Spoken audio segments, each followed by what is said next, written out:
Hello everyone, welcome to T1 Academy. I am Sudhir Kumar. Global Education Monitoring Report. Global Education Monitoring Report. దీన్ని ఎవరు publish చేస్తారు అంటే UNESCO వాళ్ళు publish చేయడం జరుగుతుంది. UNESCO united nations educational scientific cultural organization ఏదైతే ఉందో ఇది ప్రతి సంవత్సరం గ్లోబల్ ఎడ్యుకేషన్ మానిటరింగ్ రిపోర్ట్ అనేది రిలీజ్ చేయడం జరుగుతుంది. ఎందుకంటే ఇది ప్రపంచంలో ఏదైతే స్కూల్ ఎడ్యుకేషన్ లేనటువంటి డ్రాప్అవుట్ స్టూడెంట్స్ ఉంటారో వారికి సంబంధించినటువంటి డీటెయిల్ రిపోర్ట్ అన్నమాట.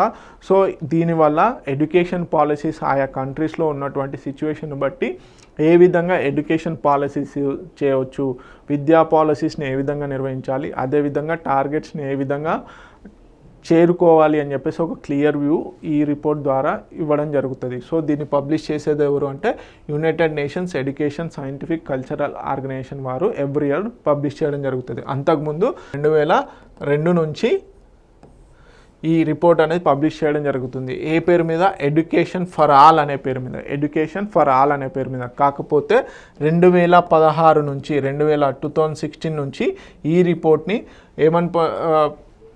రిలీజ్ చేస్తున్నారు, గ్లోబల్ ఎడ్యుకేషన్ మానిటరింగ్ రిపోర్ట్ అని చేయడం జరుగుతుంది. మరి ఈ రిపోర్ట్ ఏమని చెప్తుంది అంటే అవుట్ ఆఫ్ స్కూల్ పాపులేషన్ అంటే స్కూల్ బయట ఏదైతే స్కూలింగ్ ఏజ్ ఏదైతే ఉంటుందో ఆ స్కూలింగ్ ఏజ్లో ఉన్నటువంటి విద్యార్థులు స్కూల్ బయట అంటే విద్యకు నోచుకోకుండా 272 మిలియన్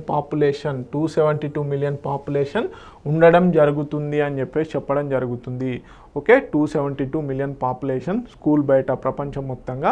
సో దీంట్లో బేసిక్గా 2.1 మిలియన్ లాస్ట్ ఇయర్తో పోల్చుకున్నప్పుడు 21 మిలియన్ పీపుల్ స్కూల్కి బయట ఉన్నారు, అంటే విద్యకి నోచుకోవడం లేదని చెప్పేసి ఈ రిపోర్ట్ హైలైట్ చేయడం జరుగుతుంది. అంటే దాదాపుగా 27.2 క్రోర్స్ పీపుల్ ఎవరైతే చిల్డ్రన్స్ ఉన్నారో వారు విద్యను అభ్యసించడం లేదు. సో దీంట్లో 2.1 క్రోర్ పీపుల్ ఎవరైతే ఉన్నారో వీరు గత సంవత్సరం కంటే ఎక్కువగా, అంటే లాస్ట్ టైము విద్యకు నోచుకోకుండా ఉన్నవారు 26.1 క్రోర్స్ అయితే ఇప్పుడు 27.2 క్రోర్స్, అంటే ఈ సంఖ్య పెరుగుతూ వచ్చింది అని చెప్తుంది. ఓకే, సో మేజర్గా ఏంటి tracks global progress, challenges and trends in education ఏ విధంగా ఉందని చెప్పేసి ఈ రిపోర్ట్ హైలైట్ చేయడం జరుగుతుంది.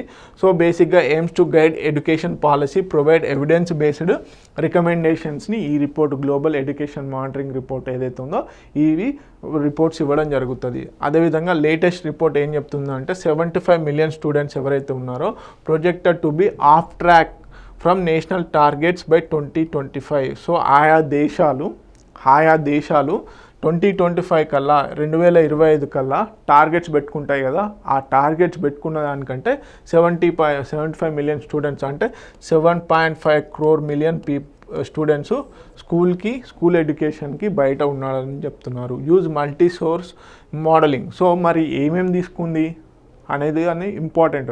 ఈ ఎస్టిమేషన్కి ఏమేమి తీసుకుందంటే administrative data, household surveys కూడా చేయడం జరిగింది, population census, assumes stable school age, population flow across education levels, వీటన్నిటిని ప్రామాణికంగా తీసుకొని స్టాండర్డ్స్ని తీసుకొని ఈ గ్లోబల్ ఎడ్యుకేషన్ మానిటరింగ్ రిపోర్ట్ని రిలీజ్ చేయడం జరిగింది.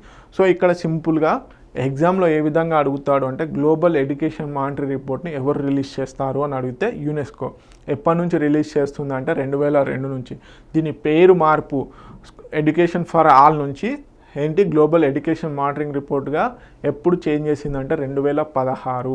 సో ఈ 2025లో గ్లోబల్ ఎడ్యుకేషన్ మానిటరింగ్ రిపోర్ట్ ప్రకారం ఎంతమంది స్కూల్ బయట అంటే విద్యని నోచుకోకుండా ఉన్నారు అంటే 272 million people, 272 million students.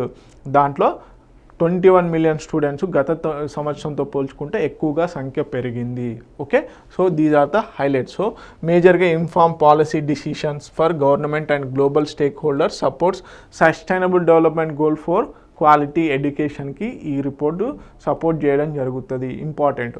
Okay, so this is the about global education monitoring report సంబంధించి. T1 Academy యూట్యూబ్ ఛానల్ని ఫాలో అవ్వండి.